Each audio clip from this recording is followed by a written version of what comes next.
Sagrado Cocina and Bar is a restaurant that we opened back in February 2025.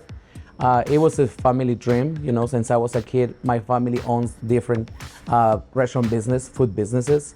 Dear friend called me about this location before they even closed. And he's like, I think this is a great location for you. You're gonna do well. They had everything still in here. I came in and I was like, I want it. He's like, you haven't even seen it. I said, I want it.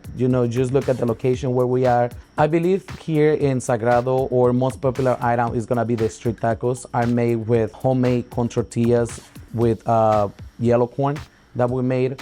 Our steak is sirloin skirt steak. So we use prime meat, we use prime products, and I feel like that's one of the things that people actually love. We also have the zucchini blossom. It's really Mexican authentic. I grew up eating that.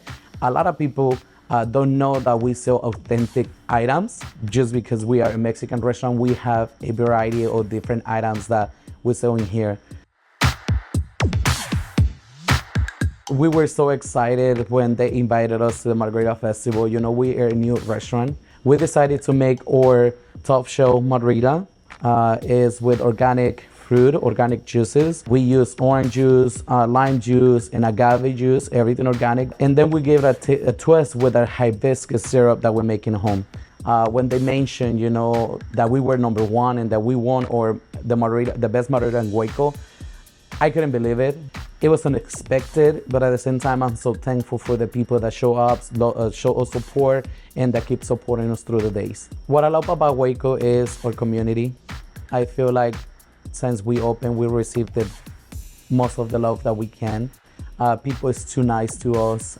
We try to make the people feel like we are family, that we are connected. We not only want you to come in here and leave your money like all the restaurants they do.